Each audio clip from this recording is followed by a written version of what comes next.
مدی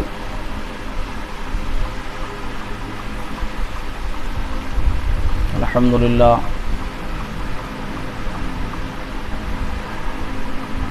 الحمدللہ کفا وسلام علی عبادہ الذین اصطفى اما بعد فاعوذ باللہ من الشیطان الرجیم بسم اللہ الرحمن الرحیم وذکر فی الکتاب ابراہیم انہ کان صدیقا نبیا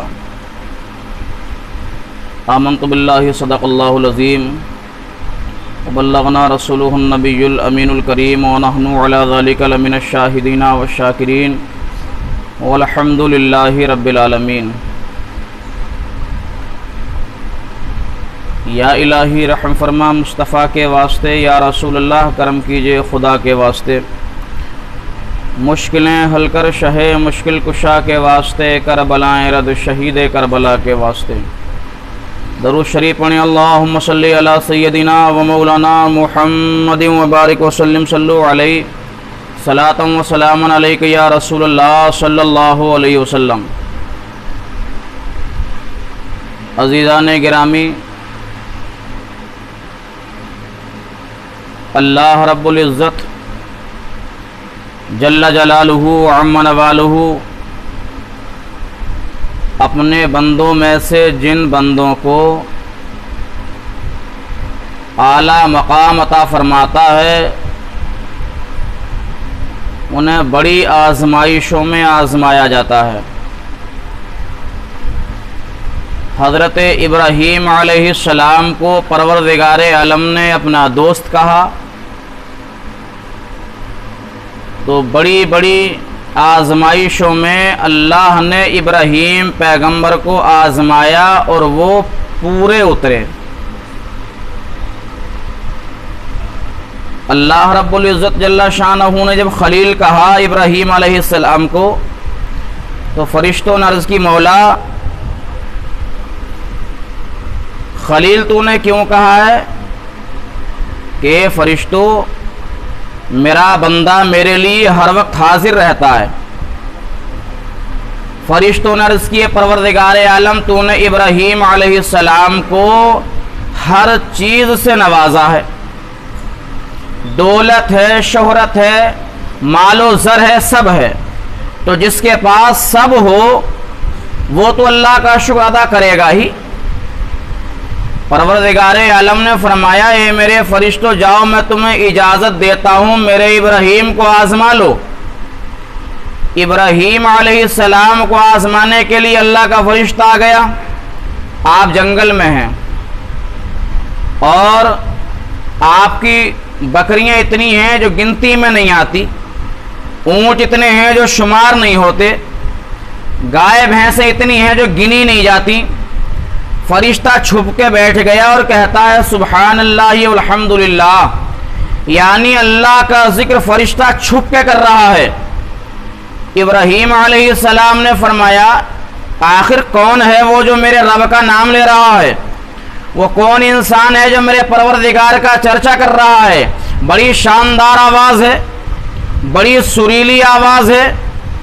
آپ نے جب تلاشا تو کیا دیکھا کہ ایک انسانی شکل میں کوئی ہے، یوں کہہ لو کہ کوئی انسان ہے، حالانکہ فرشتہ انسانی شکل میں ہے، لیکن آپ نے سمجھا کہ انسان ہے۔ آپ نے کہا ہاں بھائی اللہ کا ذکر آپ کر رہے تھے، ذرا پھر سے کرو، بڑی اچھی آواز ہے آپ کی۔ اس نے کہا ابراہیم میں جو ذکر کر رہا تھا وہ اپنی مرضی سے کر رہا تھا، اب تمہاری مرضی سے ذکر ہوگا تو پھر اس کے پیسے لگیں گے۔ ابراہیم علیہ السلام فرماتے ہیں کتنے پیسے لوگے؟ کہا ساری بکریاں دے دینا، میں اللہ کا ذکر سناتا ہوں۔ آپ نے فرمایا بس کہاں؟